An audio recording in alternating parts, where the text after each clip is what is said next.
Para iniciar o nosso painel sobre limites e potencialidades da Constituição Federal frente às tentativas de desmanche do direito do trabalho e da justiça do trabalho nas perspectivas de atuação do Supremo Tribunal Federal, eu convido os palestrantes, o doutor César Brito, advogado trabalhista, também ex-presidente da OAB. O César já está aqui conosco. Seja bem-vindo, César, uma alegria muito grande. E o nosso colega, subprocurador-geral do Trabalho, Ricardo José Macedo de Brito Pereira, que é membro da Coordenadoria de Recursos Judiciais do MPT. Bem-vindo, Ricardo, à nossa mesa. Fabiano, quantas horas para cá, para cada palestrante, para o César Brito se organizar aqui? Colegas, atravessamos um momento de mudanças extremas, de profunda polarização política e de forte redirecionamento doutrinário na área do direito econômico e do direito do trabalho. As repercussões desse redirecionamento, desses movimentos doutrinários e políticos são gigantescas sobre o direito do trabalho, sobre a regulação e a disciplina do direito do trabalho pelos órgãos judiciários. Vivemos atualmente um momento de profundas tensões nos debates sobre temas estruturais do direito do trabalho no Supremo Tribunal Federal. Há algum tempo atrás, a pesquisa demonstra que o Supremo Tribunal Federal se manifestava de forma muito tímida e pontual sobre temas relacionados ao direito do trabalho. Não se pode dizer que exista tradição jurisprudencial do nosso Supremo Tribunal Federal em matéria trabalhista. Lógico, julgados importantes, pontuais, que no decorrer da história nos deram a exata noção do posicionamento da nossa mais alta corte em matéria trabalhista, mas que não podem, ou pelo menos em princípio, não devem constituir fonte de inspiração, esses julgados, fontes de inspiração para a nossa atuação no futuro, porque o posicionamento, da nossa mais alta corte tem se alterado profundamente no que diz respeito a essas matérias. Estamos atualmente vivendo, inclusive, momento de profunda alteração de paradigmas no que diz respeito aos temas centrais: negociação coletiva, relação de trabalho, terceirização, temas responsabilidade subsidiária do poder público na terceirização, ultratividade das normas coletivas, e esses são apenas alguns dos temas que estão sob a análise do Supremo Tribunal Federal, numa perspectiva bastante conservadora. E o conservadorismo tem se mostrado cada vez mais acirrado, cada vez mais contundente, inclusive com as manifestações que estamos assistindo a manifestações de alguns ministros do Supremo Tribunal Federal a respeito da necessidade, propalada necessidade de flexibilização de normas trabalhistas, o que nos assusta profundamente, porque o Supremo ainda consiste no tribunal que, dando a última palavra, figura para nós como uma reserva de esperança, né? E até pouco tempo atrás eu poderia dizer com muita franqueza que na minha atuação como membro auxiliar do Procurador-Geral da República, eu depositei no Supremo, sim, as maiores esperanças de contenção dos impulsos legislativos flexibilizadores. No último ano, e agora fiz um ano agora completo no final de março, tantas foram as alterações de posicionamento e tantos foram os momentos de tensão que hoje já não posso mais afirmar o mesmo, né? É profunda a nossa perplexidade com a acentuação do perfil conservador e neoliberal daquele tribunal, e é sobre isso que essa mesa se põe a refletir. Essa é uma análise mais crítica, né? Creio que a nossa análise aqui seja uma análise técnica, mas com forte perfil crítico. Então, eu vou passar a palavra ao César Brito para iniciar o nosso painel, e tenho certeza que o César nos ajudará a fazer, com a sua experiência na atuação advocatícia, no direito do trabalho perante o Supremo, nos ajudará a refletir esse tema e a fazer uma análise da situação atual para auxiliar a nossa atuação e nos orientar sobre o modo como nós devemos nos comportar, César, diante desse novo cenário. Por favor. Alô. Boa tarde a todas e a todos. Minhas saudações igualitárias.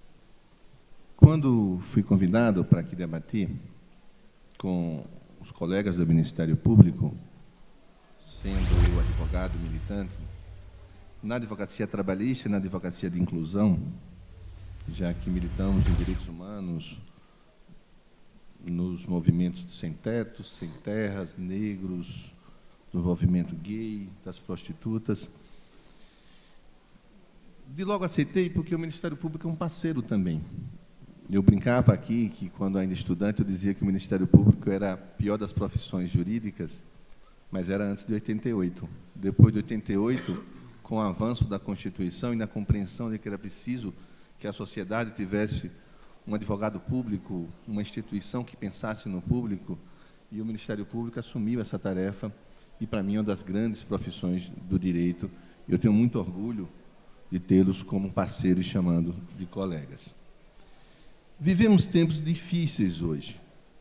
Ontem eu participei da audiência pública na Câmara dos Deputados, que tratava de mais um dos seus projetos que flexibiliza o direito do trabalho. E antes de começar a minha exposição, que era de apenas 15 minutos, recebi um panfletozinho, uma cartilhazinha da Confederação da Indústria, e com a carteira do trabalho e a frase, porque quero modernizar a CLT. E essa expressão, que é utilizada o tempo todo pelos que flexibilizam, aliás, a própria flexibilização é um nome criado, bonito, para enganar os incultos, quando a verdade é desregulamentar, precarizar, mas aí ele fala, eu vou modernizar a CLT.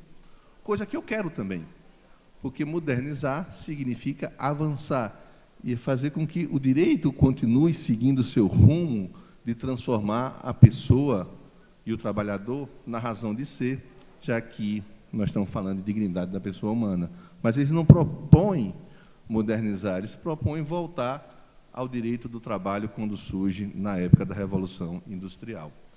E aí, quando eu recebo esse panfleto, a primeira página que estava lá era das razões que eles tinham para propor a modernização, que é o alto número de reclamações trabalhistas na Justiça do Trabalho. E esse é o argumento que eles usam. E eu comecei falando de uma frase de Abraham Lincoln, que dizia assim, matou os pais e pediu clemência ao juiz por ser órfão. E é exatamente isso que eles estão dizendo. Eles não pagam os direitos, lesam os trabalhadores, e quando os trabalhadores buscam na justiça a reparação desses direitos, a proposta é, vamos matar o próprio direito, vamos matar a Justiça do Trabalho. Nada mais é do que a reprodução dessas frases. Mas por que está se dizendo isso nesses tempos? Porque um ministro do Supremo, ontem, fala mesmo que a Justiça do Trabalho precisa ser revogada do mapa do direito brasileiro. Por que um parlamentar, que hoje é ministro da Saúde, decidira condenar por inanição a Justiça do Trabalho, cortando o seu orçamento? Decisão agasalhada logo depois pelo Supremo Tribunal Federal. Qual a razão de se dizer isso? Eu vou caçar e acabar com a Justiça do Trabalho porque ela concede direito demais aos trabalhadores.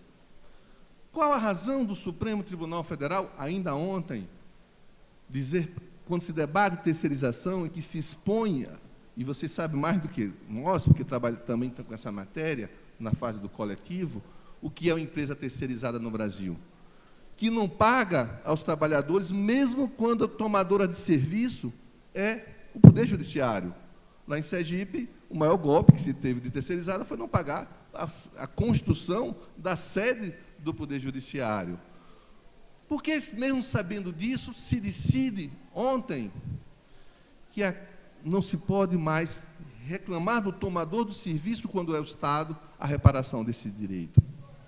Por que o Supremo, recentemente, julgando a desaposentação, nega o direito à desaposentação daqueles que já não fim de carreira, para necessidade de continuar sua sobrevivência pelos parcos recursos e pela forma que a aposentadoria continua a trabalhar?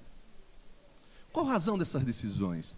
Por que o Supremo recentemente muda a decisão da competência para julgar a complementação de aposentadoria dos planos de previdência fechada, que era consagrada, para dizer que é da justiça comum? Qual a razão dessas decisões?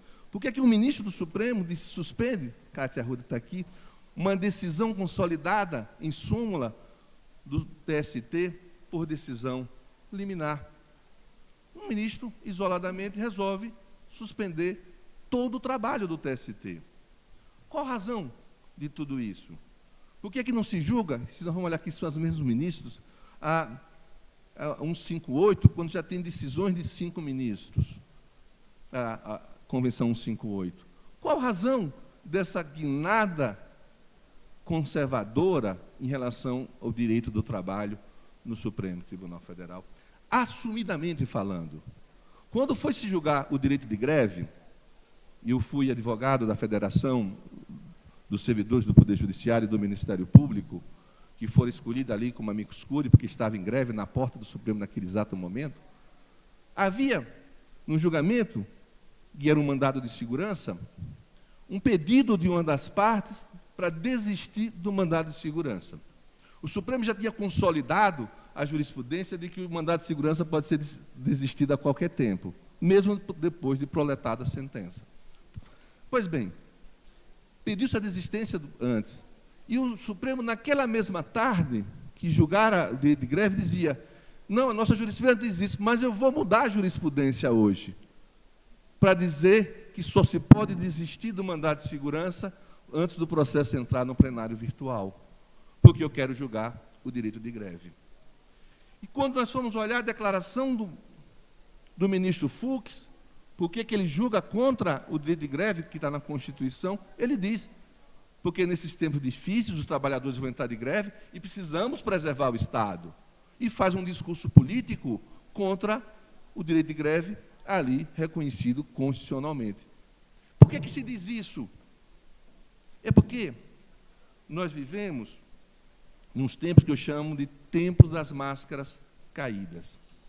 As máscaras civilizatórias que nos alimentavam nos nossos relacionamentos caíram nesses últimos tempos. É por isso que Donald Trump diz que vai expulsar mexicanos e vai colocar um muro separando pessoas. Diz que vai expulsar imigrantes, porque as pessoas estão falando exatamente o que elas pensavam, mas não falavam, porque as regras civilizatórias impediam. Esse é um tempo que todo mundo briga com todo mundo, é inimigo de todo mundo, as famílias brigam, porque as pessoas se expõem, revelando o que o coração diz e que antes não tinham coragem de dizer. Por isso o ministro diz, vou acabar com a justiça do trabalho, vou revogar os direitos trabalhistas, sem disfarce, sem precisar usar nomes ou subterfúgios, dizendo que o direito do trabalho atrapalha o crescimento do Brasil. Essa é a formulação que nós temos. Está claro no Supremo Tribunal Federal. Eu milito lá e sei da dificuldade que é falar da justiça do trabalho. Mas por que isso? Qual a razão de tudo isso? Talvez a pista estivesse numa frase de um jovem empresário que viajava comigo, eu ia dar uma palestra em Macau, o Brasil, nessa época, crescia, era o presidente Lula quem comandava a nação, estava num período de crescimento econômico muito forte, e ele, o jovem empresário, ao meu lado, dizia que estava investindo na China. Eu disse, mas por que você está investindo na China? Se o Brasil está crescendo?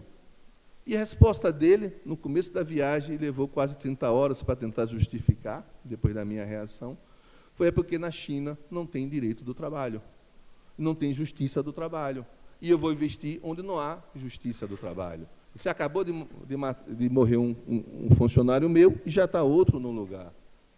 A China, que eu dizia que queriam trazer do Brasil o direito asiático, mas é de Azia, de amargor para o trabalhador, a China está evoluindo para constituir um direito do trabalho que não tinha. O Brasil está evoluindo nessa lógica de que modernidade é proteger o capital. Modernidade é pagar menos. Eu tinha botado por causa do cronômetro, que eu falo muito. Uma vez, eu às vezes brinco, quando eu era presidente da Ordem, eu viajava com o meu vice-presidente, e toda vez que eu ia falar, meu vice-presidente perguntava antes, Brito, você está com sono? E eu ficava muito preocupado com essa pergunta de um vice. Será que o meu vice é golpista? Pensava eu naquela época. Mas na época não estava moda de vices golpista. Aí eu um dia perguntei, Brito, fale-me, por que você está preocupado comigo? Ele disse, não, Brito, que quando você está com sono, você fala por 2h30. Eu estou relativamente com sono. Aí eu botei o cronômetro para me avisar mais no tempo. Pois bem, por que o Supremo, então, está assumindo essas formulações? Porque eles estão refletindo o que eles pensam do direito do trabalho. O que o ministro Gilmar faz e pede vista de todos os processos relativos à justiça do trabalho, ele, ou quando não é ele, o ministro Fux, ou o ministro Toffoli, os três refletem o que pensam da justiça do trabalho. E o que é que se pensa da justiça do trabalho e do direito ao trabalho? E é aí que eu queria conversar com vocês com mais carinho. Qual é a matéria-prima nossa? Qual é a razão de ser da nossa existência? Por que nós fomos criados, enquanto advogados, integrantes do Ministério Público do Trabalho, ou magistrado do trabalho? Qual é a nossa matéria-prima? Uma das matérias-primas mais importantes do mundo, que é o trabalho. E como se apropria do trabalho? O que é o resultado do trabalho? O que é que ele proporciona às pessoas? Para uns, e eu me filio a ele, que gosto de dizer que o trabalho é, como Gonzaguinha nos ensinou, sinônimo de felicidade, quando ele diz que o homem sem trabalho, o homem não tem honra, e sem a sua honra se morre, se mata, não dá para ser feliz. Eu compreendo o trabalho como um fator de felicidade. Mas para outros, e esse é o dilema da humanidade, do avançar da humanidade, ou do retroceder da humanidade, o trabalho é encarado, para muitos, como coisa, mercadoria a ser apropriada. O próprio nome diz isso. O trabalho, quando surge, ele surge com o nome de castigo. Trabalho é castigo. E por que castigo? Porque ele era destinado aos escravos. Ele é destinado não aos nobres. Os nobres, um dos privilégios de ser nobre é ganhar uma bolsa do Estado, um foro do Estado, para não trabalhar. Porque trabalho não era algo que dignificava as pessoas. Nesse surgir da humanidade, inclusive os países guerreavam não para conquistar terras. Terras não eram importantes naquela época. A Rússia vendeu o Alasca, os Estados Unidos comprou a Louisiana, o Brasil, o Acre. A questão da terra não era importante para as pessoas. Guerreavam-se para conquistar outros, para fazer dos vencidos escravos. As maravilhas do mundo antigo, construídas todas elas com trabalho escravo. Apropriar-se da mão de obra e aprisionar-se o outro era a razão de ser de boa parte das guerras de conquistas no mundo.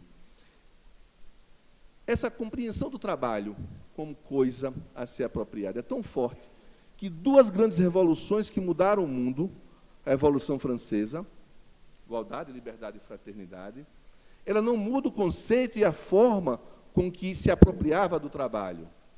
Quem assistia ao filme Os Miseráveis, ou leu Victor Hugo, ou vai para o musical aqui, que disse também é muito bom, percebe que 100 anos depois da Revolução Francesa, tempos depois da Revolução Francesa, ainda havia a exploração do trabalhador.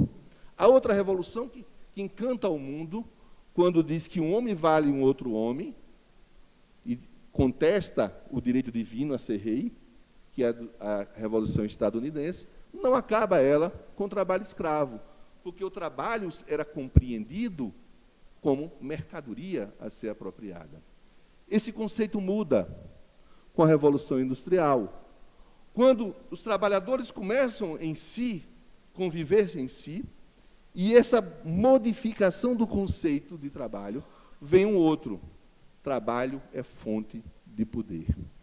Quem se apropria do trabalho tem direito também de ter o poder. São as ideias socialistas que chegam avançando no mundo. São as ideias socialistas que dizem que quem controla o trabalho controla o poder. E essa concepção, depois de sangue, suor e lágrimas, consegue ter um país referência, que hoje completa 100 anos, que é a Rússia.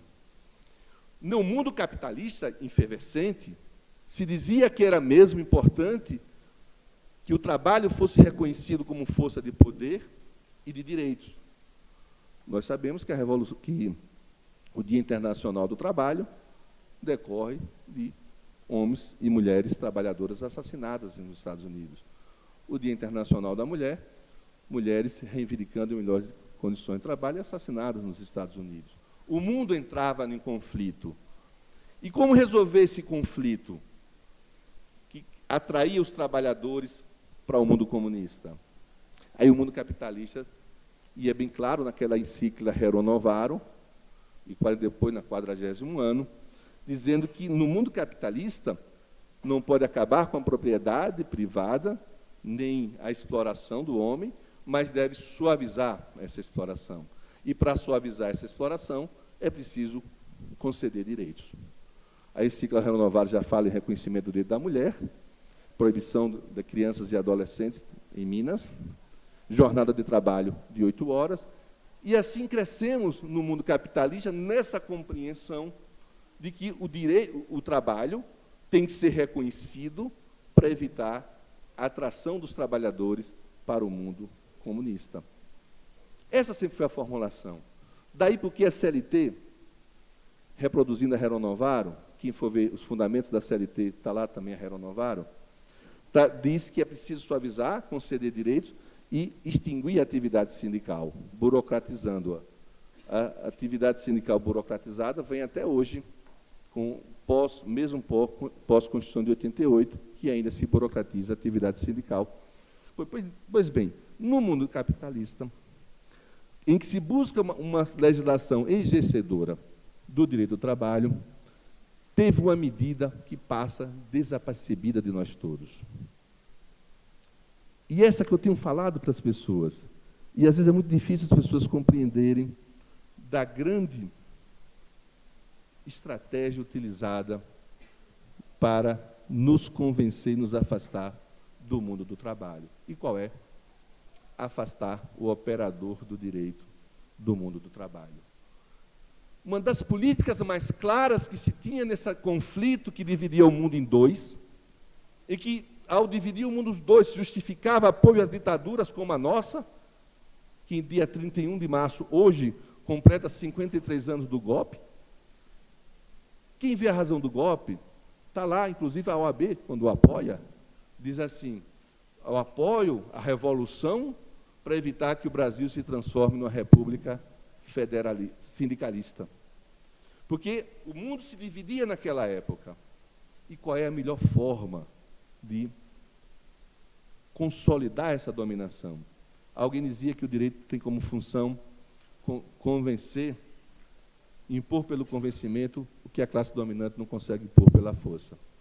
Pois bem, não se ensinava direito do trabalho nas faculdades de direito. era um apêndice do direito civil. Uma intenção clara de afastar o operador do direito do mundo sindical, do mundo dos trabalhadores. Até hoje, poucas faculdades ensinam direito sindical. Poucas. E qual é a consequência disso no mundo do judiciário, que dá a última palavra, como você bem colocou, sobre a vida do país? Não se conhece, não se debate, não se estuda direito sindical no Brasil. Mas não bastava isso. Não bastava não se ensinar. Ali eu conversava com alguns amigos meus na magistratura, alguns já aposentados, e eles confessavam como era difícil julgar dissídio coletivo, por não conhecer e não compreender a realidade dos trabalhadores que reivindicavam direitos, querendo criar normas, que é estranha para nós do mundo dos engravatados.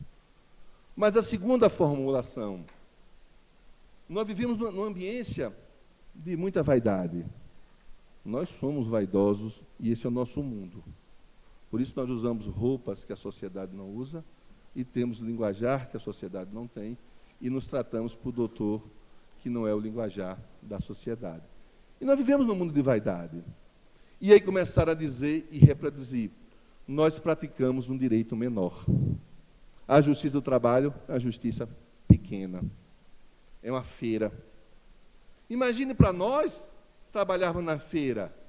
Eu lembro, eu recém-saído do movimento estudantil, e disse para o meu professor que ia militar na Justiça do Trabalho. Ele disse, Brito, o seu talento, você vai para aquela coisa?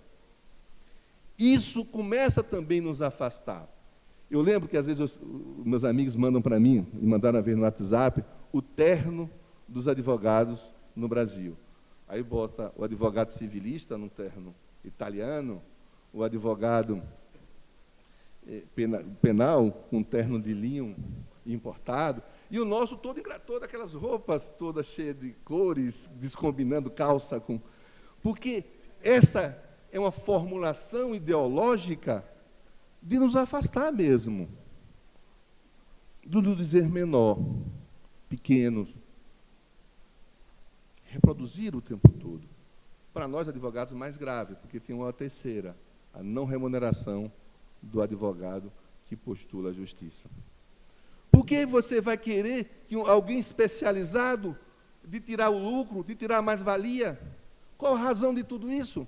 Daí porque na Justiça do Trabalho dispensou-se a presença do advogado. Ela e uma outra. Qual é a outra que dispensa a presença do advogado? O juizado especial, o juizado dos pobres. Quem é o cliente do juizado especial na parte ré? Os mesmos da Justiça do Trabalho. Os bancos, as empresas de energia, as financeiras, todos que comparecem com belíssimos advogados. E o pobre sozinho, buscando por justiça, numa ambiência que não é sua, com roupas que não tem, e aconselhado a fazer acordo com menos direito do que se tem. Essa formulação de nos afastar do mundo do direito, que nos incorpora, ela provocou em nós a pior forma de reação é do autoconvencimento. Alguns de nós se acham menor do que o outro. Isso para mim é muito grave. Quando eu era presidente da OAB de Sergipe e não compreendia que havia separação entre advogados trabalhistas e outros advogados, que no meu estado não tem. Eu acho que é o estado que mais tem presidente de ordem trabalhista. E eu não percebia que havia essa discriminação por não vivê-la na minha realidade. As pessoas falam assim, só se sabe do preconceito quem tem a cor do preconceito, o gênero do preconceito, ou o local de nascimento do preconceito. Eu não conhecia os dois, mas conhecia pelo local, depois que eu saí de Sergipe. A ponto de receber, às vezes, elogio assim, Brito, parabéns, eu não sabia que tinha pessoas inteligentes assim no Nordeste. Então, as pessoas reproduzem nessa brincadeira dos preconceitos. Pois bem, pior é nós aceitarmos isso. Isso acontece conosco, que militamos na Justiça do Trabalho. Nós achamos que nós somos menores do que o membro do Ministério Público Federal. Nós achamos que nós somos menores, o TST é menor do que o STJ. Nós achamos que nós, advogados trabalhistas, somos menores do que os outros advogados. Nós reproduzimos o que colocaram na nossa cabeça e não percebemos que isso é que reproduz, sem reação, o que está acontecendo hoje no Supremo Tribunal Federal. Eu falo para as pessoas que se nós tratamos do que é mais importante no mundo, que dividiu o mundo, que é a mais-valia e o lucro, e a riqueza que produz do nosso trabalho, nós temos que nos orgulhar disso. E às vezes eu brinco com meus colegas advogados, por que querem nos afastar? Eu digo, porque você é advogado trabalhista, e vocês também, juízes também. Para ser advogado trabalhista, a gente tem que conhecer direito comercial, para debater dissolução de empresa, despersonalização do empregador. Nós temos que conhecer direito de família, quando o reclamante é pessoa física, ou o reclamado é pessoa física, para discutir sucessão. Ontem, no TRT da 10ª região, falecera o reclamante, e ele estava discutindo com a viúva como é que se deve proceder a habilitação. Nós temos que conhecer direito tributário, porque hoje a Justiça do Trabalho tem função de arrecadação tributária. Temos que conhecer direito previdenciário, e cada vez mais, porque ele não vai se aposentar. Temos que começar a pensar como buscar formas de antecipar ou de garantir direitos, ou aposentadoria complementar. Nós temos que conhecer direito penal, por causa de desobediência à ordem judicial. Nós temos que conhecer direito internacional, porque hoje cada vez mais internacionalizado o nosso direito. Temos que conhecer direito constitucional, porque as regras estão postas no artigo 7º, 8º, 9º, 10º, 5º. Temos que conhecer processo civil, porque é de aplicação subsidiária, inversa agora, com o novo CPC. E eu falo para as pessoas, e temos que conhecer direito do trabalho. Somos nós, além de conhecer todos os outros direitos, temos que conhecer o direito do trabalho. Todos nós aqui militamos com isso. E por que nós nos orgulharmos disso? Aí eu vou falar de uma vez, quando eu conversava com um dos ministros do Supremo, eles diziam assim, vocês vêm muito pouco aqui. Vocês vêm muito pouco aqui. O Ministério Público está indo muito fortemente na questão da terceirização. Devem ter escutado muito isso. E às vezes eu me pergunto, por que nós vamos muito pouco lá? Por que nós respeitamos muito lá? É porque às vezes nós nos sentimos mesmo menores do que lá. E aí eles venceram. E aí eles venceram, nos colocando numa posição de autocensura ou autoacomodação. E é essa a questão que nós temos que superar o tempo todo. Vocês tiveram agora uma eleição para a Procuradoria-Geral. Quem teve mais voto? Ela, porque somava com os votos de vocês. Mas o que a imprensa dizia? Que o outro foi o mais votado. Não computava os votos daqui. E a gente tem que começar a ser mais altivo nessa discussão. Como nós, advogados da trabalhista, temos que ser mais altivos nessas discussões. E nós, magistrados, também. Senão, eles venceram. Então, com esse tempo das máscaras caídas, em que eles se revelam o que pensam de nós, nós temos também que nos revelar, denunciar, combater, ter a ousadia da coragem. Eu sou muito otimista sobre esses tempos. As pessoas ficam muito desesperadas quando vê os direitos sendo retirados, as brigas. Eu sou um otimista. E digo por que eu sou um otimista.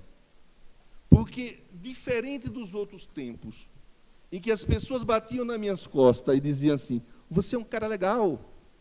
Hoje ele vai dizer, você é um cara petralha. Porque petralha é todo mundo que é contra. Você é um comunistinha. Comunista também é contra. Como eles sempre faziam. Hoje eles estão fazendo isso. Antes eles diziam que eu era um cara muito inteligente, muito gente fina, muito querido. Hoje não. Então, se hoje eles estão dizendo e se revelando como eles são, eu conheço melhor o meu inimigo. Hoje eu consigo saber o que ele pensa. Hoje ele se revela para nós. Sun Tzu falava sobre isso.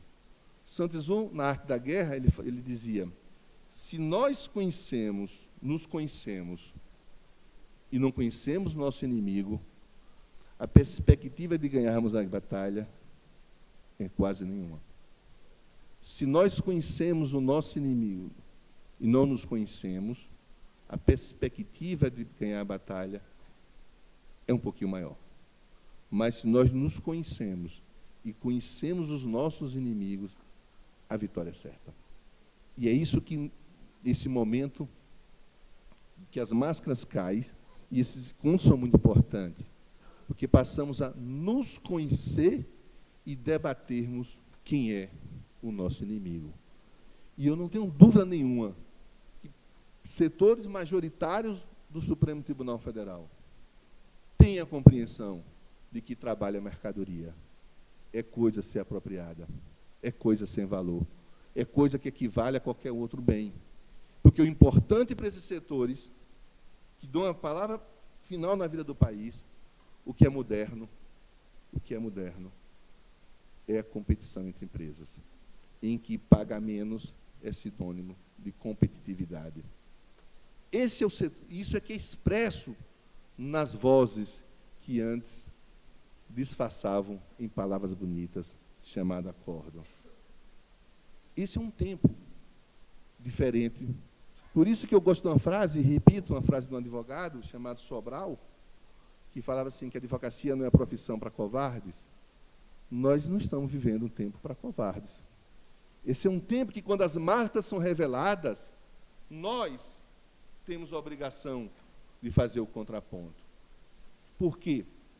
Porque a Constituição brasileira, ela, invertendo a lógica de todas as outras, quis acabar com aquela ideia que 31 de março de 1964 quis nos impor.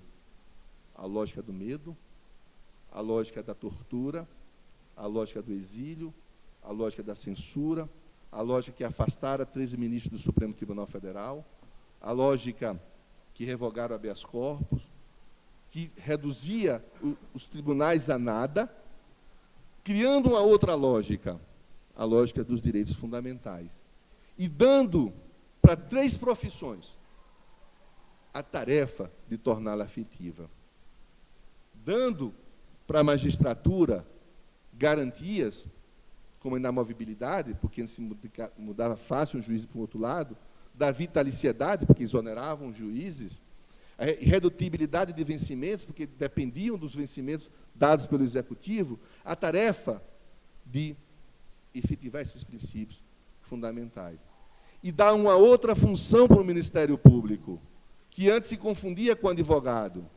Era advogado e Ministério Público, a mesma coisa, em alguns lugares era função meio ad hoc.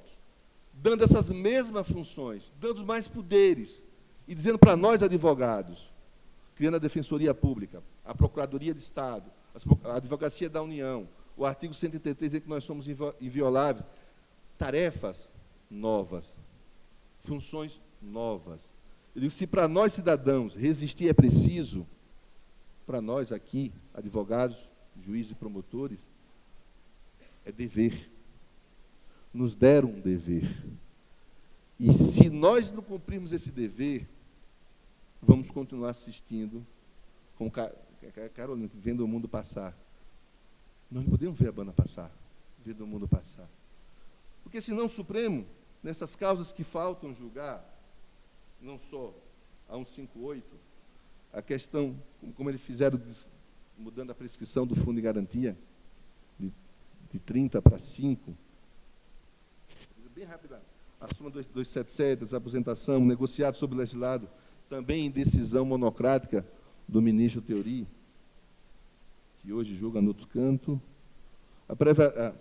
várias decisões que serão proferidas nas linhas já anunciadas. Nós temos que estar mais presentes no Supremo Tribunal Federal. Nossa voz tem que ser mais ouvida no Supremo Tribunal Federal. Ontem, eu fui ao Supremo com um amigo Cury, e um dos processos que tem relação para todo mundo aqui, o regime jurídico único, que é quebrado pela emenda 19.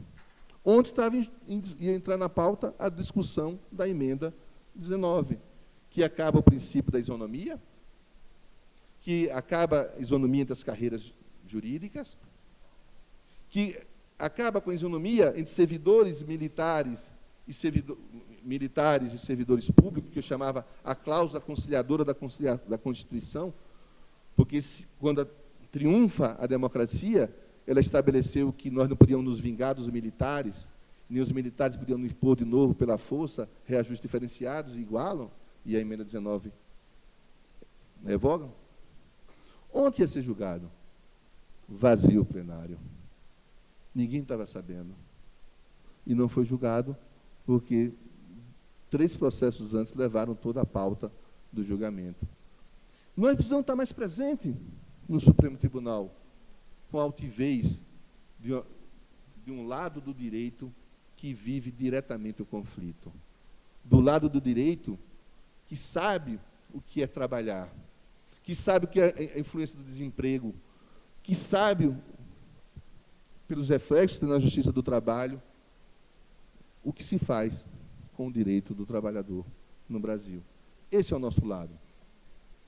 E eu vou falar, e as pessoas dizem, mas é tão difícil acreditar nisso, isso é discurso. O Cátia, no último debate que nós tivemos lá com os advogados para a democracia, vinculado ao PCdoB, eu falava da minha esperança por uma teoria que eu desenvolvi para mim mesmo. Eu chamo teoria do Fusquinha Azul. O que é a teoria do Fusquinha Azul? Ela me alimenta quando eu fico desesperançado desse tempo. Mas como eu estou viajando muito, estou aqui, para a semana vou estar no Jutra, e aí eu começo a lembrar dessa teoria. O que é ela? Às vezes, uma vez a gente quer dar um presente para nosso pai. Ele falava sempre de um Fusquinha Azul 67, que ele alimentou a sua infância. E a gente, como bom filho, faz, vou dar um presente a meu pai. E procura esse Fusquinha Azul desesperado, que tem que ser um Fusquinha 67. E azul. Depois de muito tempo que a gente acha e compra, e sai com esse Fusquinha Azul todo orgulhoso por um presente único, exclusivo para nossos pais, nós olhamos pela janela e vamos encontrar, no bom português nordestino, uma porrada de Fusquinha Azul passando por a gente. Isso acontece quando nós compramos um carro e achando que aquela coisa exclusiva, que só existe aquele carro. O que aconteceu, então? É que nós abrimos o nosso olhar. Quando nós abrimos o nosso olhar, nós começamos a ver os iguais entre nós. E nós somos muitos. Nós somos muitos reagindo já. Muitos dizendo que é possível fazer e resistir para que o direito do trabalho não volte a ser aquele valor do passado, ou castigo, ou escravidão, ou simples mercadoria à disposição de quem paga mais. Nós somos muitos, ou alguns estão nas ruas hoje. Mas se nós acharmos que nós somos poucos, eu queria dizer para vocês que eu passei no vestibular de Direito porque gostava de matemática. Era peso 2 na minha época. E muitos de nós não gostam de matemática. E como era peso 2, foi o meu grande diferencial. E aí eu aprendi na matemática que não se conta 1 milhão sem contar com o número 1. E cada um de nós pode ser esse número 1. Vocês até mais do que nós, advogados, que vocês têm mais instrumentos à disposição. O nosso, alguns de vocês pensam o contrário, e têm entrado para dizer que os sindicatos não têm poder de substituição processual, cobrando do resultado do processo e acabando com a substituição processual. Mas isso é a posição de alguns isolados do Ministério Público. Pois bem, vocês têm instrumentos importantes, como a ação civil pública. Vocês têm instrumentos importantes e são inamovíveis, são vitalícios, exatamente para poderem resistir a toda a pressão que se possa ter. É para isso que existe a inamovibilidade e a vitaliciedade, o poder de resistir com altivez. Aí nós podemos fazer um novo Supremo Tribunal Federal. Aí nós podemos atuar melhor no Supremo Tribunal Federal. Pelo menos dizer que estamos caindo, lutando. E está faltando muito de nós lá. às vezes no TST também, quando eu falo do lado do trabalhador. Alguns ministros falam isso, em poucos advogados de trabalhador, porque nós nos afastamos muito das lides. Então, esse é o momento mais difícil que nós estamos vivendo na história do Brasil. E aí eu lembro, e eu tenho falado sobre esse personagem que me embala, Harriet Tubman. Harriet Tubman foi uma mulher negra, a primeira mulher a comandar um pelotão de homens na Guerra da Secessão. E ela tem uma frase, hoje ela vai ilustrar, se não já está ilustrando, a nota de 20 dólares lá nos Estados Unidos, dada a sua importância. E ela diz assim: na minha vida, libertei milhares de escravos. Não libertei mais, porque não sabiam eles que eram escravos. Essa é a nossa luta de hoje. Nós aqui já somos conscientes, fazemos aqui parte da teoria do Fusca Azul. Nós somos Fuscas Azuis. Mas precisamos agora avançar para conquistar aqueles que não se sabem escravos. Vários deles vitimalizados por uma legislação trabalhista cruel que os terceiriza. Vários deles que serão ampliados na escravidão ou no isolamento se as reformas passarem. Vários deles. Mas nos cabe, como a Harriet Tubman fez, lutar, lutar e lutar. A luta é a parte que nos cabe nesse latifúndio de insensibilidade. E, por fim, não sei se meu tempo tem, senão eu vou espalhando, tenho 3 minutos. Por fim, eu queria falar sobre a importância de sermos o um. Falando de alguns personagens que são importantes para nos animar e mostrar que é possível ser otimista. Um deles, Siddhartha. Siddhartha fora criado, como muitos de nós, de uma família mais abastada, e ele mais abastado ainda, porque era filho de Marajá, foi criado numa redoma para que nunca visse a pobreza. E um dia ele foge e encontra 2 pobres maltrapilhos. E isso choca aquele que vive em um mundo nascido em berço esplêndido. E aí, ao se deparar com a pobreza, o que é que Siddhartha faz? Ele foge do seu palácio de ouro e vai mudar o mundo. Ele deixa de ser Siddhartha e passa a ser Buda. É assim a vida de cada um de nós. Nós temos que superar o mundo que nós vivemos, as redomas que nós vivemos, para compreendermos que o outro mundo é a parte que nos cabe como profissional. Esse é o outro mundo, é o mundo do trabalho, é o mundo que justifica a cada um de nós estar aqui. E aí, a outra frase final vai ser a de Madre Teresa de Calcutá, que ela também, antes de ser santa, enfrentando toda essa insensibilidade do mundo, de que morava em Calcutá, uma vez o empresário disse para ela assim, ela limpando um vaso sujo, aí o empresário disse: Madre, por dinheiro nenhum eu faria isso que a senhora está fazendo. Ela se vira candidamente e faz: nem eu. Não faço por dinheiro, não faço por dinheiro. E ela diz isso, mesmo ela, com a sua santidade, ela dizia que às vezes ficava desanimada. Ela fazia tanta desanimação que ela se sentia como uma gota diante de um oceano. E toda vez que ela ficava nesse desencanto, ela dizia para si mesma: mas o mundo seria menor se lhe faltasse uma gota. Cada um de nós temos a obrigação de ser essa gota. Porque essa gota que se soma, advogados, Ministério Público, magistrados, que cuidam do Poder Judiciário, eu falo do oceano do Judiciário, os outros eu falaria em outros campos, tem uma importância muito grande, porque a Constituição confiou em nós. A Constituição nos deu a tarefa de levar a justiça em um país de desigual. num país que as mortes continuam severinas, num país que as igualdades só nas antenas de TV. Essa é a nossa tarefa.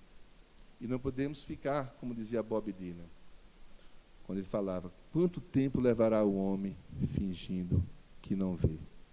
Ele dizia, a resposta, meus amigos, vem soprada no vento, vem soprada no vento. A Constituição disse que nós somos os ventos. Muito obrigado.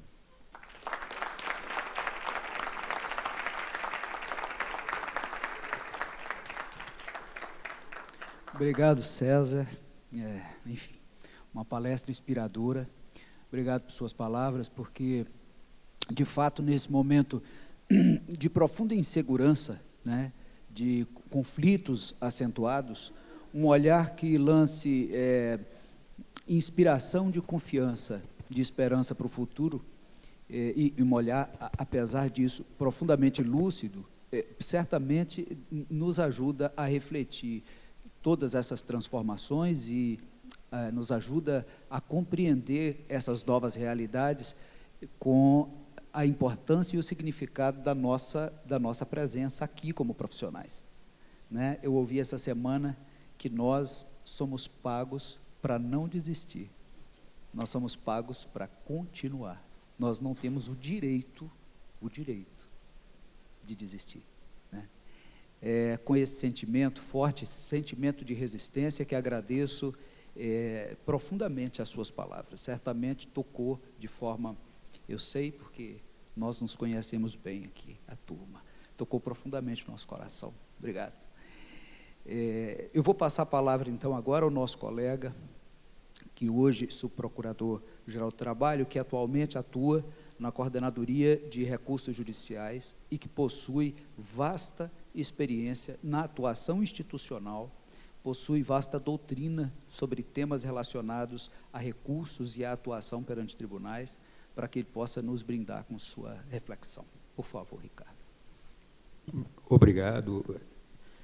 Cumprimento a presidência da mesa, meu amigo Helder, já deu para perceber a amizade na apresentação. Cumprimento também o César Brito, parabenizando pelas palavras. Cumprimento todas as associadas e associados da Associação Nacional dos Procuradores do Trabalho. Cumprimento a ministra Cátia Arruda, do Tribunal Superior do Trabalho. E parabenizando desde logo a associação pela organização do evento, que já é um sucesso, independentemente do que eu fale aqui, né, fico liberado nesse sentido, porque o Congresso já cumpriu a sua finalidade. Mas é um desafio enorme falar para pessoas com quem nós aprendemos todos os dias. O Ministério Público do Trabalho faz parte da minha vida, como faz parte da vida de vocês. Infelizmente, eu não posso dizer que eu sou uma pessoa realizada no trabalho. Eu gosto muito do que eu faço. Mas, enquanto nós tivermos pessoas, milhares de pessoas, sendo exploradas em razão do trabalho, nós não nos realizaremos no trabalho. Esse é o nosso grande dilema e talvez uma missão impossível de ser cumprida, principalmente se nós levamos em conta os dias atuais. Para tratar dos limites e potencialidades da Constituição Federal, frente às tentativas de desmanche do direito da Justiça do Trabalho e as perspectivas de atuação no Supremo Tribunal Federal, eu vou colocar um pouco da minha avaliação pessoal com relação a esse momento que nós vivemos. Na minha percepção, talvez nunca tenha havido uma concentração de riqueza na mão de tão poucos e, do outro lado, uma desigualdade tão brutal em termos econômicos, sociais e políticos. E essa concentração de riqueza, ela é alimentada por um poder fenomenal para preservar e ampliar essa acumulação.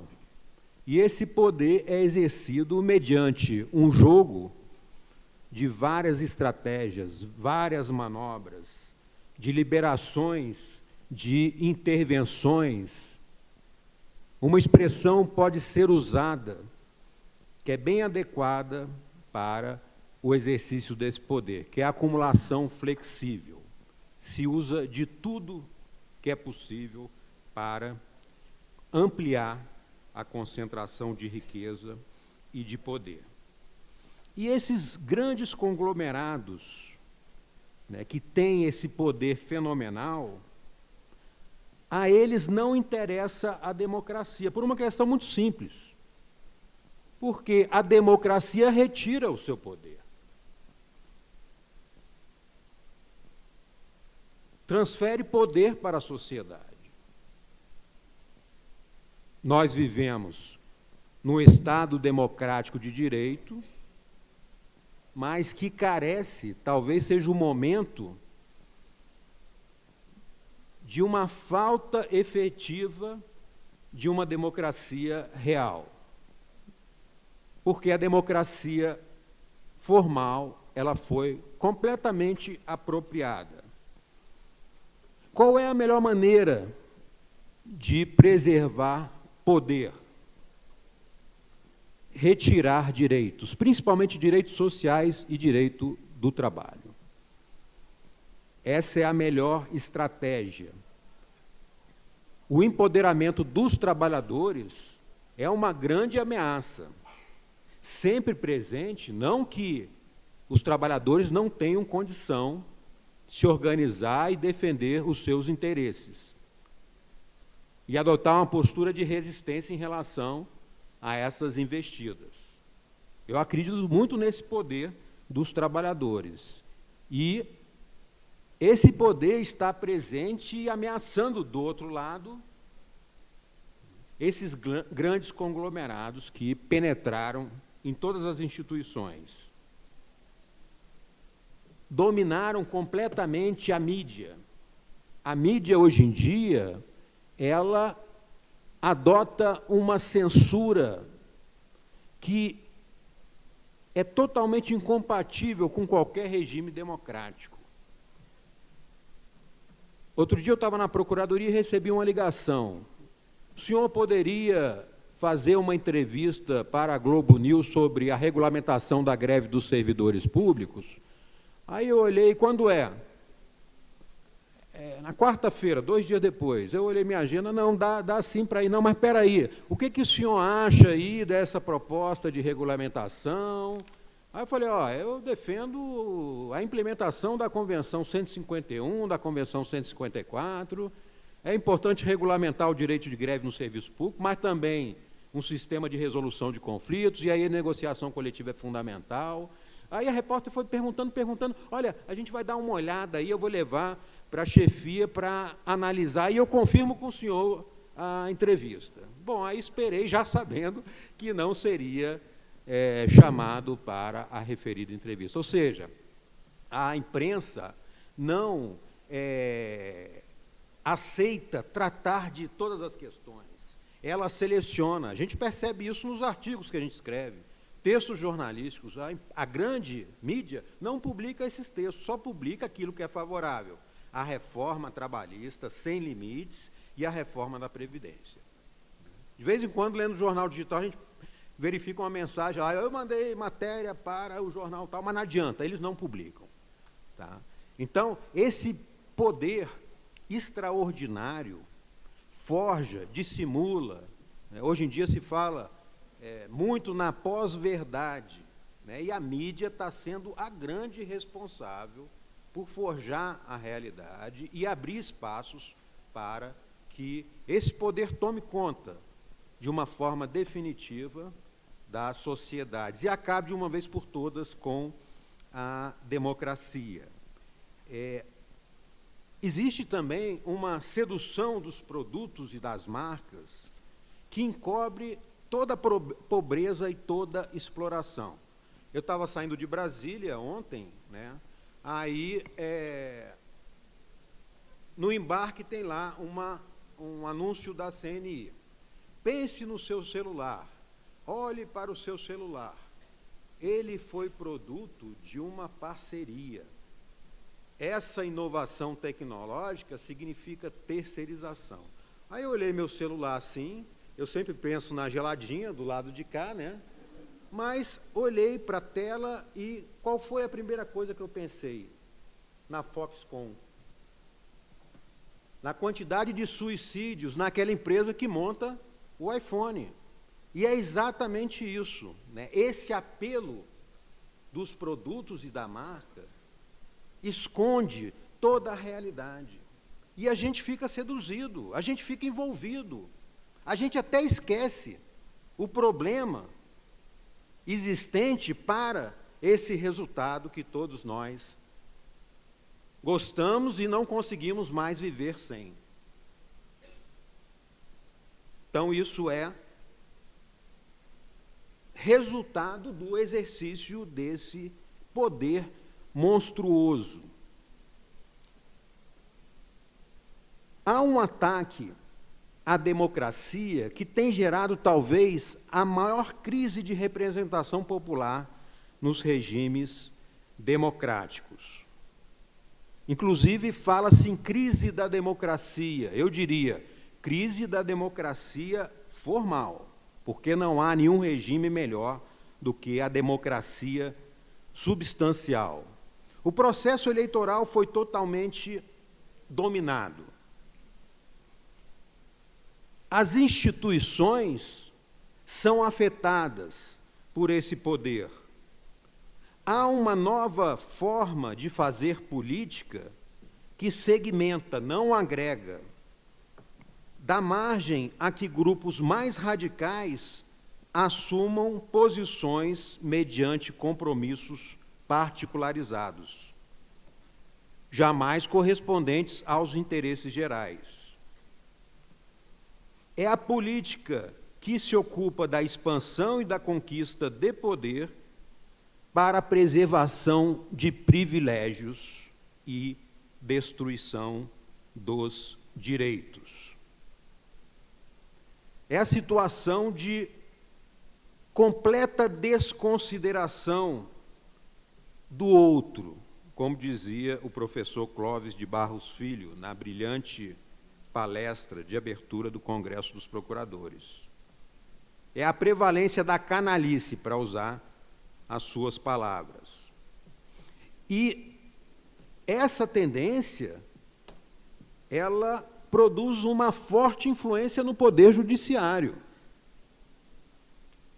A gente percebe no poder judiciário a politização, a partidarização, como foi comentado aqui pelo César. Ministros não escondem a atuação baseada em projetos político-partidários. O STF incorporou o projeto político de desmanche do direito do trabalho, para usar a expressão do Congresso, e ou da justiça do trabalho, e opera reproduzindo esse sistema de concentração e exploração dos trabalhadores.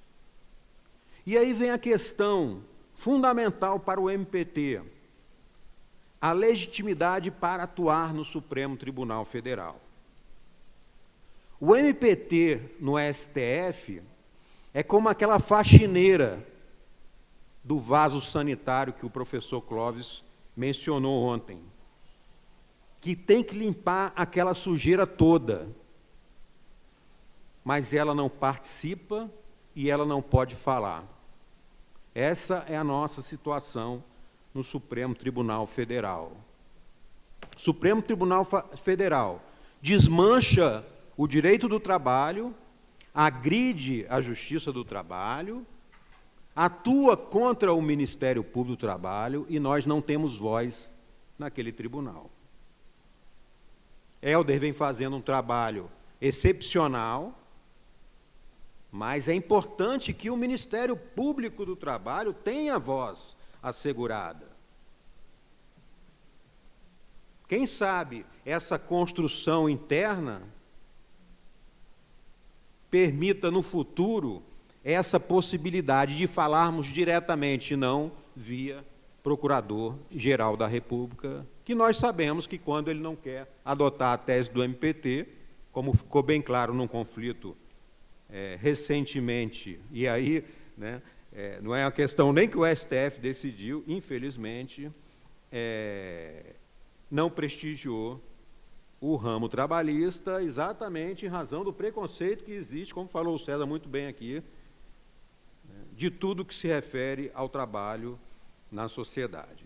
As perspectivas no Supremo Tribunal Federal são reduzidíssimas. Basta pegar os 3 exemplos: administração pública, terceirização na iniciativa privada e negociação coletiva. O que o Supremo fez nessas matérias? O Supremo desfigurou completamente a Constituição. O problema é que o Supremo é que diz o que é a Constituição. Porque a Constituição, ela estabelece a centralidade do trabalho. Sem o trabalho na Constituição, não existe aquele modelo previsto para se aplicar e moldar a realidade brasileira. A Constituição foi importante para fortalecer o trabalho, mas o trabalho é muito mais importante para fortalecer a Constituição. A minha última pesquisa tem que se dedicado a isso. Não é possível desenvolver dogmática constitucional sem considerar a centralidade do trabalho na Constituição. Ou seja, os intérpretes da Constituição divulgam interpretações completamente inadequadas, porque não levam em conta o trabalho, a importância do trabalho na sociedade. E aí o Supremo o que faz? A Constituição assegura o trabalho, a Constituição assegura a livre iniciativa, mas sempre estabelecendo como valores sociais. É necessário haver sempre um equilíbrio. No momento em que você desconsidera o trabalho e dá uma primazia à livre iniciativa, como ocorreu no processo da Cenibra, sob fundamento de liberdade de contrato que se extrai do princípio da legalidade, porque não havia lei de terceirização, o desequilíbrio é enorme. A inconstitucionalidade é evidente, eu não tenho dúvida disso, mas para o Supremo isso é muito natural. O Supremo constitucionaliza questões que sempre foram consideradas infraconstitucionais para desconstitucionalizar direitos sociais, eliminando da Constituição a Constituição do trabalho. Então, essa é a grande ameaça. Com relação à administração pública, igualmente, há uma conciliação entre administração pública e trabalho. Aquela concepção tradicional de função pública, ela foi superada pela Constituição de 88. Mas o Supremo aplicou essa concepção tradicional. Quando veio a Lei 8.112, estabeleceu a competência da Justiça do Trabalho para julgamento das controvérsias de servidores públicos, individuais e coletivas, e também prevendo a negociação coletiva dos servidores públicos. Em 90, Lei 8.112, quando os países da Europa estavam avançando na negociação coletiva no serviço público. Ou seja, o Supremo naturalizou a função pública, e só existe função pública nesse modelo. Qualquer modelo, ainda que seja previsto na Constituição, não pode ser aplicado. São as cláusulas pétreas culturais que têm mais força do que o constituinte originário. E isso está bem presente no Supremo no momento atual, porque na administração pública se entende exatamente o mesmo em relação à competência, em relação à irresponsabilidade, e o trabalhador fica desamparado. Não tem por que proteger a administração pública. É melhor que a sociedade pague para aquele trabalhador. É muito pior o trabalhador receber o que tem direito do que a administração pública pagar 2, 3 vezes. O custo para a sociedade é irrisório. Agora, para aquele trabalhador é tudo. Não tem sentido dispensar essa proteção para o ente público. A gente, às vezes, tem essa dúvida na nossa atuação, porque a gente atua muito também visando resguardar interesse público, mas não existe interesse público com exploração no trabalho. Isso não é interesse público nunca. Com relação à terceirização, nós temos agora um projeto aprovado, 4302, que foi encaminhado à sanção, que não prevê a terceirização na atividade fim, mas a mídia já divulga, né, querendo convencer todo mundo que o projeto autoriza a terceirização na atividade fim. Ele só prevê no trabalho temporário. São dois regimes distintos, como está colocado ali no projeto. Um prevê equiparação com o empregado direto, o outro não prevê. Um prevê o benefício em termos de alimentação, saúde, o outro diz que poderá. São dois regimes.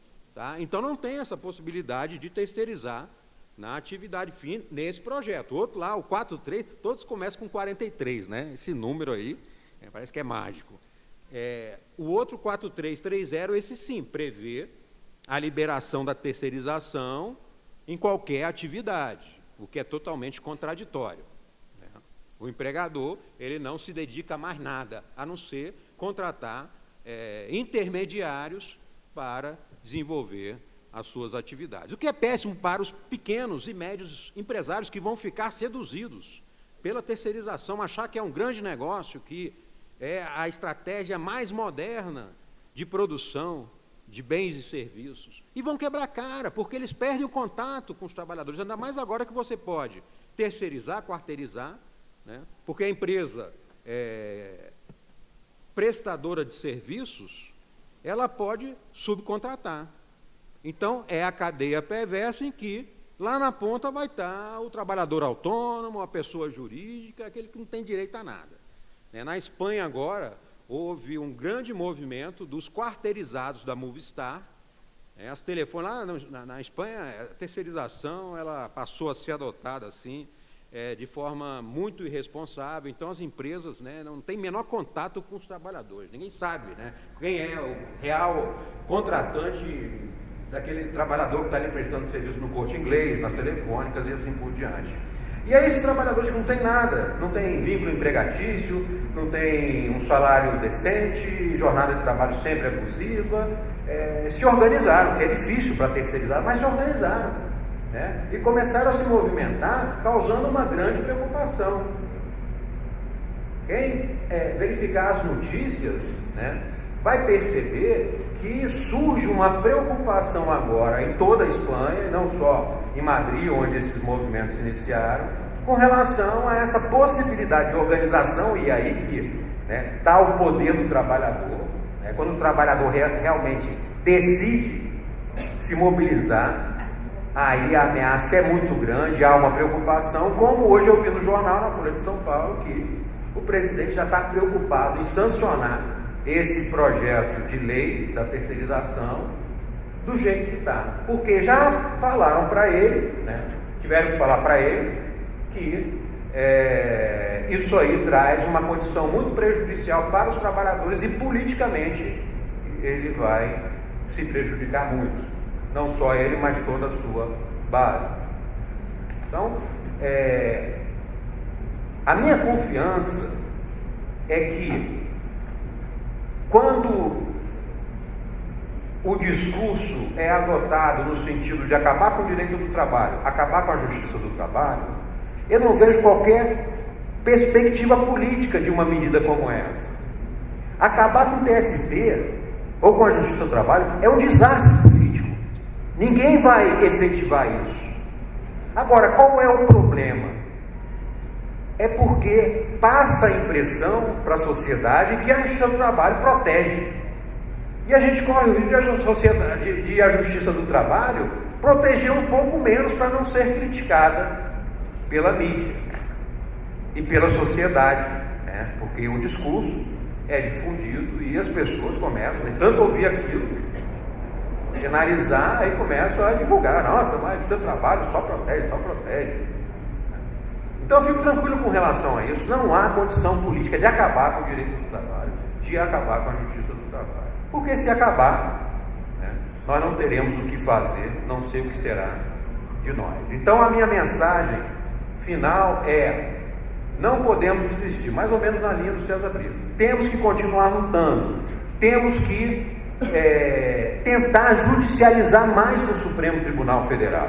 O Supremo Tribunal Federal é extremamente autoritário quando trata da legitimidade para o controle concentrado. entidade nacional de classe não alcança as centrais sindicais. E as centrais sindicais são as únicas entidades sindicais que têm uma representação comprovada. Ou seja, seria a entidade mais adequada para levar as questões dos trabalhadores ao Supremo Tribunal Federal. Mas o Supremo não aceita. É só confederação, né? E não há possibilidade de uma central ajuizar ação direta de inconstitucionalidade ou ação declaratória de inconstitucionalidade, qualquer ação em que há essa legitimidade para quem tem abrangência de âmbito nacional. E no nosso caso, nós não temos a menor possibilidade de conquistar essa legitimidade para uma ação direta no Supremo Tribunal Federal. Isso aí, né, já foi definido pelo próprio Supremo Tribunal Federal, porém, na atuação recursal, nós chegamos a apresentar algumas peças ao Supremo Tribunal Federal e o Supremo Tribunal analisou e julgou os recursos. E por iniciativa do Procurador-Geral da República, nós perdemos essa possibilidade. Então, chegamos agora no momento de escolha do novo Procurador-Geral da República, que vai assumir no segundo semestre de 2017. E aí eu conclamo a associação para, num debate entre os candidatos, provocar por que se retirou do Ministério Público do Trabalho a possibilidade de defender os seus recursos naquele tribunal. Qual o sentido disso? Quem ganha com isso? É o Ministério Público da União? Não é. Não é, porque os nossos recursos, né, agora tem toda uma atenção especial em razão do trabalho do Helder, mas antes disso eram totalmente desconhecidos, eles não ficavam nem sabendo, né? As decisões eram tomadas, não havia recurso, decisões monocráticas, não havia nem o agravo para levar para o órgão colegiado. Então nós temos que tentar resgatar isso e ter o reconhecimento do Procurador-Geral de que a nossa atuação recursal vai ser respeitada. Nós temos que ir àquele tribunal, não podemos ser a única entidade que não tem voz no Supremo Tribunal Federal. Eu vejo lá a AGU, ligo o canal, a TV Justiça, vejo a AGU, vejo a Defensoria Pública no Supremo Tribunal Federal e nós não podemos atuar naquele tribunal. Procuradores-Gerais de Justiça, que tiveram até esse entendimento do Ministério Público do Trabalho aplicado, né, e depois conseguiram sair em razão da mudança do STJ e do próprio Supremo. E entrou também o MPDFT, que é do MPU, e ficou fora também, né, dessa jurisprudência limitativa. Então a gente precisa judicializar. Da nossa parte, recorrer para o Supremo, ainda que seja um grande risco, né, mas pelo menos naquelas matérias que estão perdidas mesmo no Tribunal Superior do Trabalho, que não há perspectiva de mudar, como revista de bolsas e pertences. Tá? Esse é um recurso que eu tento levar para o Supremo Tribunal Federal, porque eu não vejo qualquer razoabilidade em se proteger o patrimônio do empregador em detrimento da dignidade dos trabalhadores, principalmente das trabalhadoras, né, porque a revista em bolsas vai diretamente na questão de gênero. Uma coisa é você admitir a revista no aeroporto, que é para proteger um valor maior da segurança pública. Agora, numa empresa, para proteger o patrimônio em que o consumidor passa livremente, ninguém tem coragem de, né, adotar nenhum comportamento que insinue uma possível revista, isso aí daria um dano moral violento. Com relação ao trabalhador, não pode ver tudo. E essas revistas, o pior da autorização, com todo respeito às decisões do TST, essas revistas são feitas sem a presença de representantes dos trabalhadores ou dos sindicatos, como ocorre em outros países. Na Espanha se pode revistar lá o armário do trabalhador, a bolsa, mas o representante do trabalhador tem que estar atento, para que não haja nenhum abuso. Aqui não, é possível, está lá no dia a dia, quem é que vai levar essa questão ao judiciário? Acaba dando margem para vários abusos, para o exercício do poder patronal nas relações de trabalho, e quando você, voltando à centralidade do trabalho para a realização dos valores constitucionais. Quando você não tem dignidade no trabalho, compromete a dignidade da pessoa humana de toda a sociedade. O trabalho é o lugar onde nós passamos a maior parte da nossa vida. Quando você não tem democracia nas relações de trabalho, você não tem democracia nas relações sociais como um todo. Por isso que o trabalho é importante para a realização dos direitos fundamentais, para a realização de tudo que está na Constituição. E se o Supremo tirar o trabalho da Constituição, ele vai acabar com a Constituição como um todo e com a sociedade brasileira. Não vai sobrar nada a não ser os poderosos para tomar conta do nosso frágil país. Muito obrigado.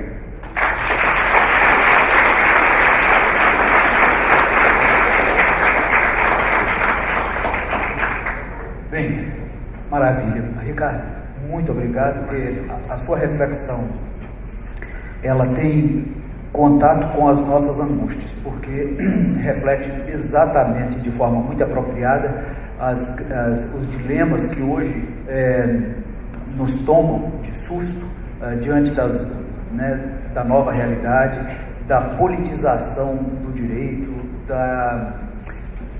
da colonização do debate jurídico pelas perspectivas ideológicas pessoais, porque a Constituição, a nossa Constituição é uma Constituição ideologicamente marcada pela proteção do trabalho, mas o que nós assistimos é a ideologização pessoal, o ponto de vista pessoal dos julgadores prevalecendo sobre o projeto constitucional, e é exatamente sobre isso que você tratou tão bem. Obrigado por suas reflexões. Bem, nós temos uma atividade, uma assembleia, e como sempre o tempo que nos sobra é pouco, e ainda bem que é pouco, porque foi bem utilizado pelos palestrantes, mas eu gostaria de utilizar aqui mais uns 10 minutos da atenção dos senhores para abrir algumas reflexões, e eu gostaria, peço licença, de fazer, já que esse é o papel do presidente fazer, suscitar algum debate. Eu gostaria então de, pelo menos, suscitar algumas questões.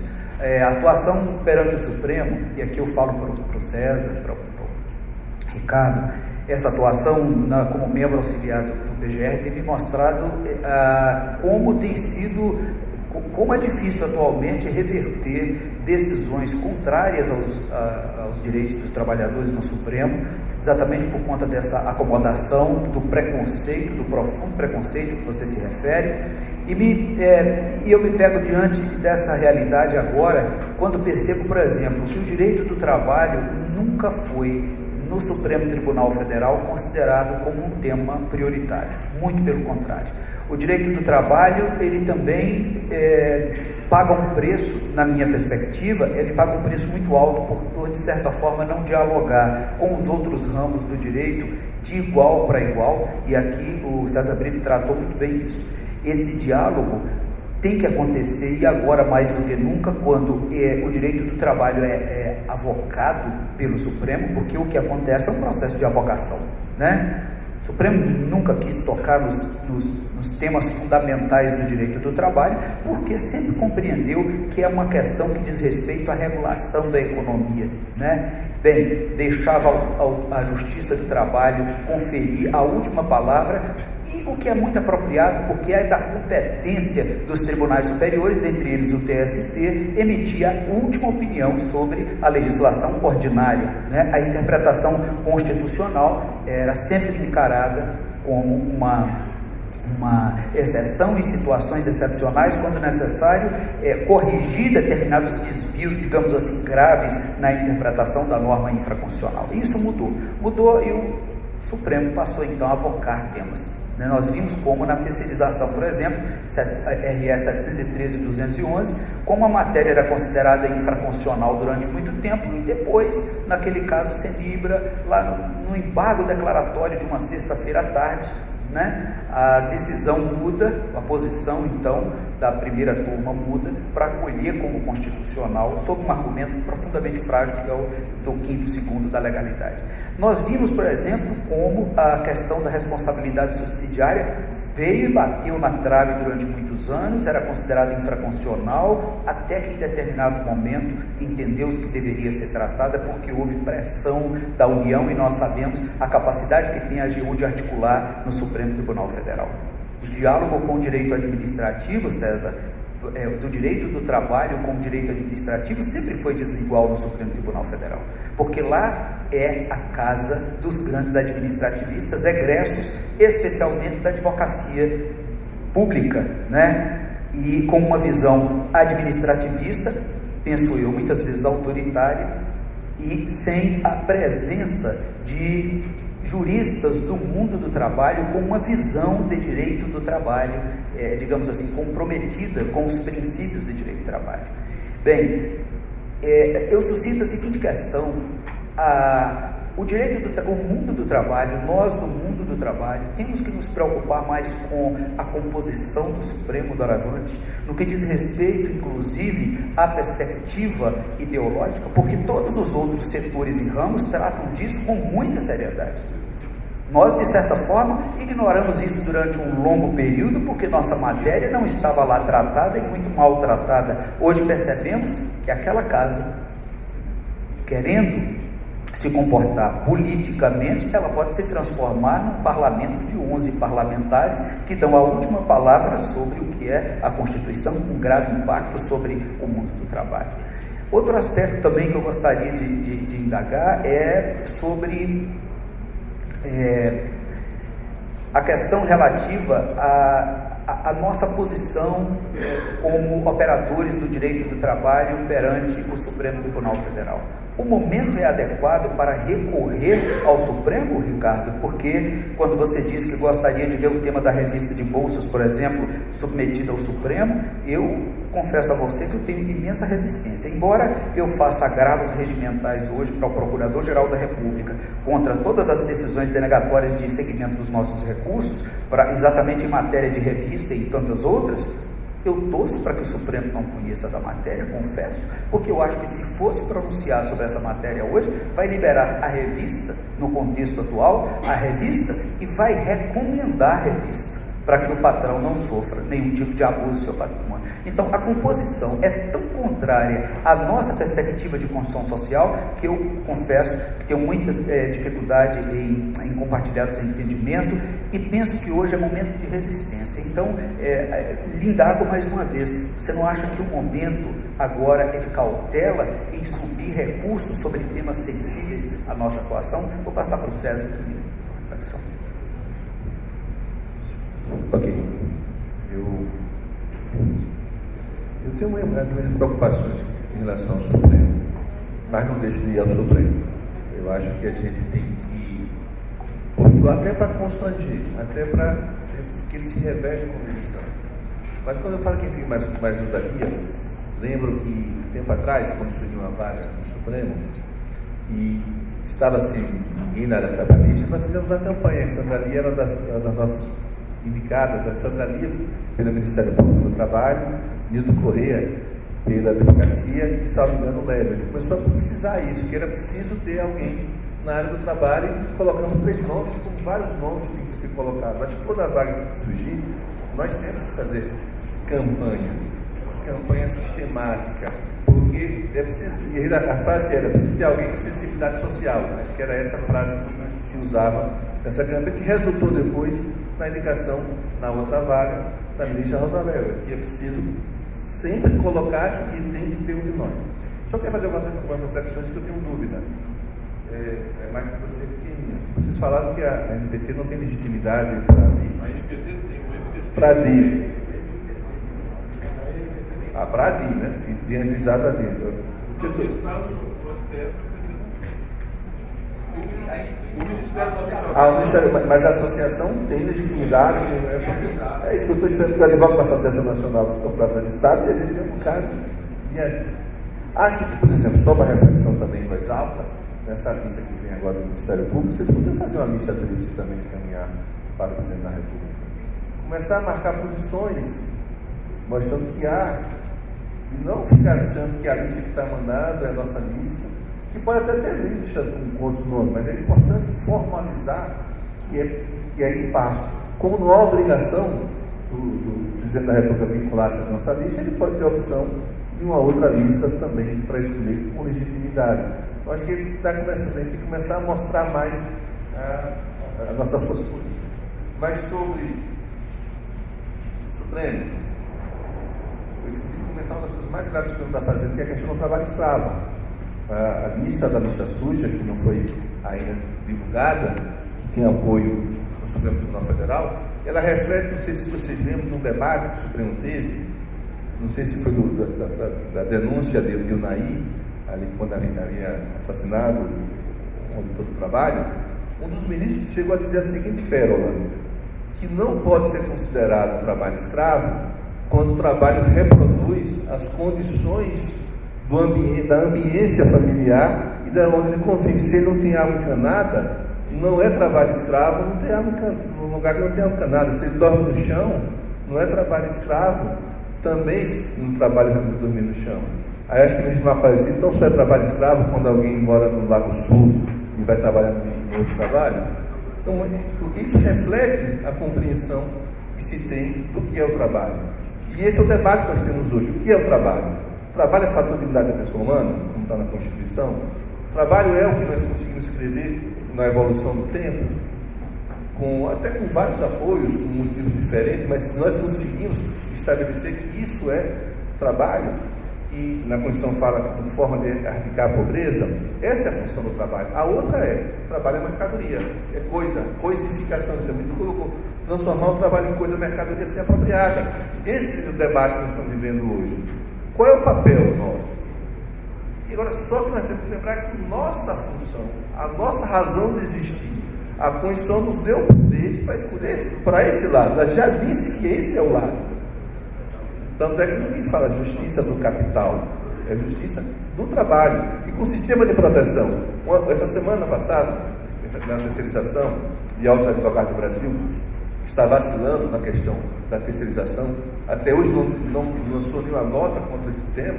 Vai consultar as bases, quando consultar já aprovou o projeto. Um debate dos advogados era, mas a justiça do trabalho é justiça de proteção, é protecionista demais. E eu tenho respondido, e o que é o direito que não é um sistema de proteção? O que é a razão do direito? O direito surge exatamente para proteger o mais menos favorecido da exploração.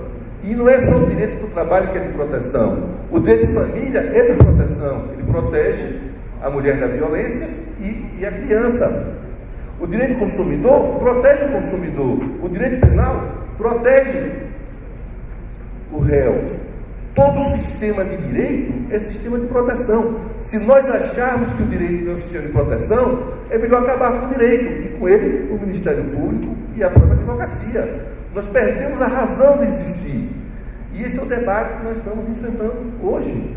Até do próprio papel do direito. Nós aprendemos isso o tempo todo. O direito é a resistência, a único esforço, o único respirar da sociedade no que se busca da igualdade, da liberdade. Esse é o direito e é o direito que eu luto. Por isso, de novo, esse é um encontro importante, porque ele ressalta o nosso papel. E temos que avançar depois, num outro campo. Acho que nós advogados, nós do Ministério Público, nos afastamos muito. As nossas pequenas divergências, que são pequenas, têm nos afastado, mas não estamos conversando muito. E esse é o momento de conversar para resistir, porque nós temos a mesma finalidade, que é a preservação dos direitos. Obrigado. Passa a palavra, então, ao Ricardo. Eu reconheço, viu, Helder, que está muito difícil lá no Supremo a gente reverter qualquer posição. Mas a gente só vai conseguir alguma mudança se houver uma pressão nesse sentido, né? É claro que o judiciário não vai resolver o problema se não tiver uma mobilização de trabalhadores, uma organização efetiva dos trabalhadores. O que eu vejo no Supremo é uma articulação do lado empresarial, não só no Supremo, no Congresso Nacional também, né? A CNI tem uma influência, um peso no Supremo, eles são extremamente organizados. E os trabalhadores não têm esse acesso todo ao Congresso Nacional, ao Supremo Tribunal Federal, então precisa sim. E aí, eu vou tocar num ponto que já foi falado, o professor Orione falou, e eu concordo inteiramente com ele. A gente tem que parar de criar barreiras para os trabalhadores. É greve, deixa rolar a greve. Já existe uma criminalização do movimento social muito grande. A gente não pode né, instrumentalizar essa noção de ordem pública que não admite contestação por parte de trabalhadores. Realmente não dá a gente atuar contra sindicato. Pena que a ministra Cátia já foi, mas a minha sugestão é acabar com todas aquelas súmulas que limitam a atuação do sindicato lá no TST.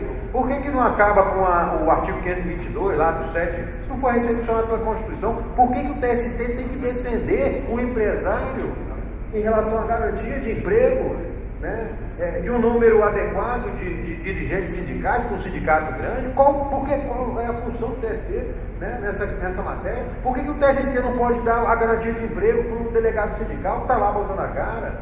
Então, assim, na minha opinião, o TST, já que querem acabar com a justiça do trabalho, o TST tem que dar espaço para o movimento sindical. Não pode deixar o movimento sindical, né, aí amarrado, porque já está muito amarrado, a gente sabe que tem vários problemas, mas não é impedindo e criminalizando o sindicato que a gente vai conseguir mudar a jurisprudência do Supremo Tribunal Federal. Então eu acho assim que a gente tem que rever a nossa atuação para lograr uma articulação que é feita do lado empresarial. A gente tem que conseguir também, talvez o nosso papel, né, o nosso desafio seja articular o lado de cada dos trabalhadores. E a gente nesse ponto vai ter que trabalhar, não dá para ficar nesse embate com o sindicato. Diga, João, é o presidente aqui. O João está agoniado lá. Não, pode falar, ele está lá me cutucando, deixa eu falar. Senhor presidente, o nosso amigo João pede 1 minuto para falar. Um minuto, João? Não, João, mais que 1 minuto.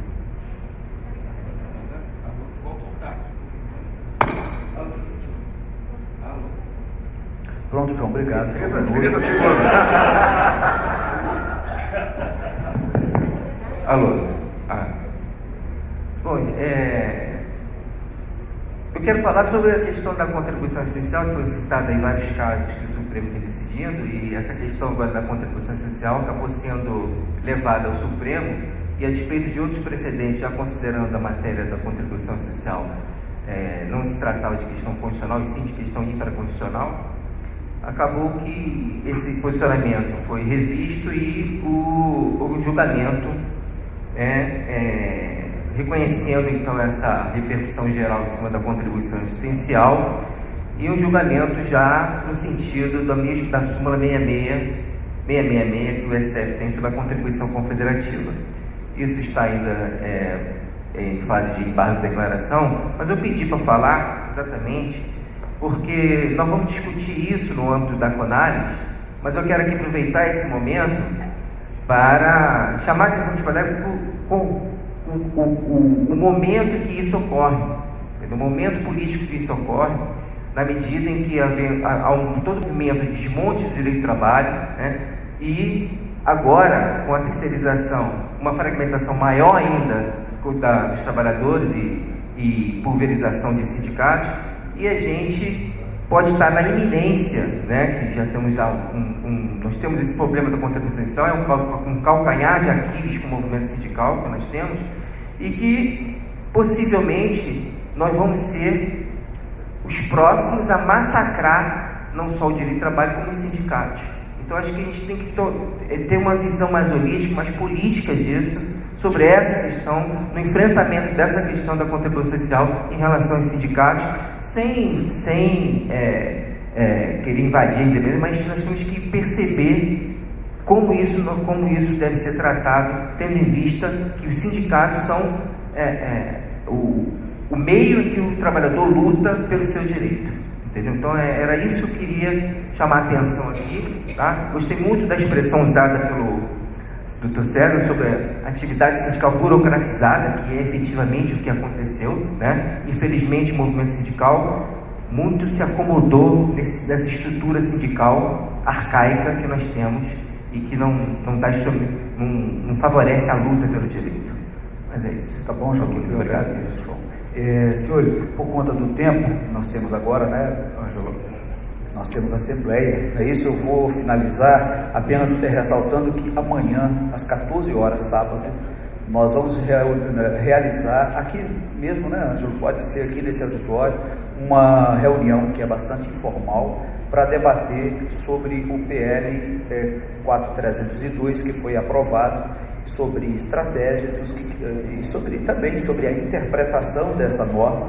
E todos os que quiserem vir para debater conosco vai ser muito importante, e eu quero participar muito desse debate, porque é importante levar essas experiências para a nossa avaliação sobre uma eventual ADI que venha a ser ajuizada pelo Procurador-Geral da República, sobre o tema que o João, vou finalizar dizendo, João, que em relação à contribuição assistencial houve embargos declaratórios interpostos pelo sindicato, e que depois de dialogar com colegas, parceiros e na PGR, nós decidimos concordar. O Procurador-Geral da República deve concordar com os EDs, porque há um tema de caráter processual que precisa ser tratado. Nós entendemos que não poderia o mérito, em princípio, ser julgado pelo plenário virtual, porque, na verdade, não se trata de reiteração de jurisprudência, já que houve uma interpretação inédita aplicando a súmula 666 à contribuição assistencial. A 666 trata de contribuição confederativa, e sendo inédita a jurisprudência, pode o Supremo aplicar, óbvio, mas sendo inédita, teria que ser pelo procedimento do plenário físico, o que significa direito de sustentação oral pelos advogados e parecer do Procurador-Geral da República. Então, deve ser nesse sentido a manifestação do Eu posso fazer uma reflexão bem rapidinho? Um minutinho só. Você tocou nos assuntos mais importantes, quando eu falo nas divergências, que é preciso que o Ministério Público compreenda que para os sindicatos resistirem, é preciso ter recursos econômicos para resistir. Não é fácil, nós temos adversários muito fortes, e as duas taxas de luta, duas formas de luta que o sindicato tem, parte do Ministério Público tem nos atacado nesse sentido. Uma é a contribuição, que começa com as ações do Ministério Público contra os acordos coletivos, o debate começa com o Ministério Público, não começa externamente, e a outra é recente, que é a questão dos ataques à submissão processual, a possibilidade, em não existir nos comissões de trabalho, não pagar advogado. E essas são várias ações de civis públicas contra sindicatos para que devolvam os honorários contratuais, processando advogados para apropriação indébita, o que está fazendo que vários sindicatos não mais ajuizem submissão processual no Brasil. Essa vai ser a regra que nós estamos fazendo no Brasil. Ninguém vai, e o Ministério Público pode acabar com uma das maiores conquistas que nós escrevemos na Constituição de 88, que é a possibilidade do sindicato defender a categoria, principalmente no mundo de desempregados. Nós não vamos mais fazer isso. Ok, então eu finalizo agradecendo profundamente o César, Ricardo. Quer, Ricardo, mais alguma palavra? Agradecendo profundamente, e 15 minutos, o nosso presidente aqui, avisando, 15 minutos de intervalo e depois, aqui no coffee break, depois voltamos para a nossa Assembleia. Obrigado a todos e uma boa tarde.